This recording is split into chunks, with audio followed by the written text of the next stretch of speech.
Hello everyone, अभी हम पढ़ेंगे एंटीबॉडी का स्ट्रक्चर। एंटीबॉडी के स्ट्रक्चर के अंदर हम ऐसा देख सकते हैं कि there are two chains, heavy and the light. ठीक है, H फॉर हैवी, L मतलब light, and there is the variable region on the top, that is the part of FAB। तो ऊपर वाले पार्ट को हम बोलते हैं FAB रीजन, नीचे वाले पार्ट को बोलते हैं हम FC रीजन। ओके, तो FAB रीजन में क्या है? Fragment binding to antibody. ठीक है, simple. And fragment binding to the antigen, because antibody तो खुद ही है ना। एंड इसमें क्या होता है कि हम FC रीजन जो होता है, C फॉर कांस्टेंट, ये हमारा चेंज नहीं होगा। इसके पास कार्बोक्सिल टर्मिनल है, ये कॉम्प्लीमेंट से बाइंड करेगा, मैक्रोफेज से बाइंड करेगा। एज यू कैन सी कि ऊपर वाला जो है वो कॉम्प्लीमेंट से बाइंड कर रहा है, जबकि जो नीचे और ऊपर वाले मैक्रोफेज से बाइंड कर रहे हैं। ये पॉइंट बहुत इंपॉर्टेंट है। एंड ये जो हमारा होता है ना, ये कांस्टेंट रीजन, ये डिटरमाइंस कि एंटीबॉडी का नाम क्या है। बाय डिफ़ॉल्ट जो होता है ना, वो M and D बनता है, बट आइसोटाइप स्विचिंग होने के बाद वो बाकी A, G या फिर E बन सकती हैं। एंड ये जो हमारे ऊपर वाला पोर्शन होता है ना, वेरिएबल, उसके लिए एक चीज़ होती है कि ये सोमैटिक हाइपरम्यूटेशन एंड एफिनिटी मैच्योरेशन करेगा।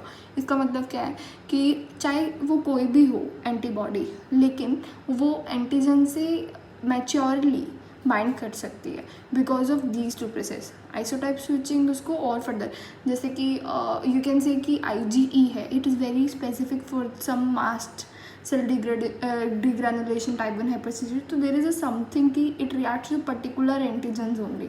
ठीक है, that maturity comes and isotype switching वगैरह होता है। चलो अब हम पढ़ते हैं ओवरऑल कि जैसे इन्होंने बता रखा है ऑप्सोनाइजेशन एंड यहाँ पर कॉम्प्लीमेंट एक्टिवेशन। ठीक है, कॉम्प्लीमेंट्स मतलब ये 3B आ गए, तो कॉम्प्लीमेंट आया तो फिर हमारा कहाँ पे जुड़ेगा? हमारा ये ऊपर वाले में। एंड अगर ऑप्सोनाइजेशन फैगोसाइटोसिस की बात है तो हमारा नीचे वाला। फिर उसके बाद हमारी बात आती है इसकी, there are many types of antibodies. हम बात करते हैं जी फॉर गर्म, तो वार्म जो होती है हमारी ऑटो इम्यूनिसिटी, उसके अंदर हमें IgG मिलेगी। ऑप्सोनाइजेशन भी होती है, मैंने ट्रिक बना रखी है 3GB मतलब 3B and IgG। Okay, opsonization हो गया हमारा। एंड एक बात होती है एफिनिटी एंड एविडिटी। एफिनिटी का मतलब क्या है कि एक इंडिविजुअल एंटीजन एंटीबॉडी इंटरेक्शन हो रहा है कि नहीं। एविडिटी का मतलब क्या है कि साथ में मिलाकर स्ट्रेंथ कितनी है एंटीजन एंटीबॉडी रिएक्शन की। ठीक है, एंड IgA जो होता है वो डाइमर फॉर्म में होता है, J चेन होती है, जबकि IgM के अंदर हमारी पेंटामर फॉर्म होता है एंड J चेन होंगी। एंड ये जो होता है ना हमारा IgM, ये कोल्ड ऑटो इम्यूनिटी के लिए होता है, गर्म के लिए था हमारा IgG। ठीक है, D एंड E दे रखा है, E तो हमें पता ही है, मास्ट सेल, ईसनोफिल वगैरह।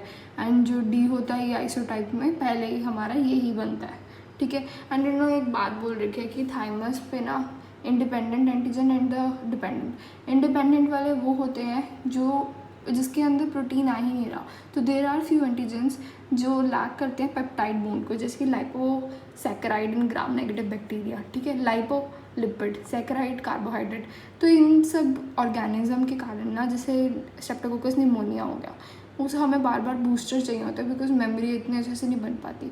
जबकि जो थाइमस डिपेंडेंट होता है, जिनके अंदर प्रोटीन होता है, जैसे डिफ्थीरिया, टॉक्सोइड या कुछ और हो गया, तो you can directly act on it and ज़्यादा हमें बूस्टर्स की भी जरूरत नहीं पड़ती है। That's all, thank you.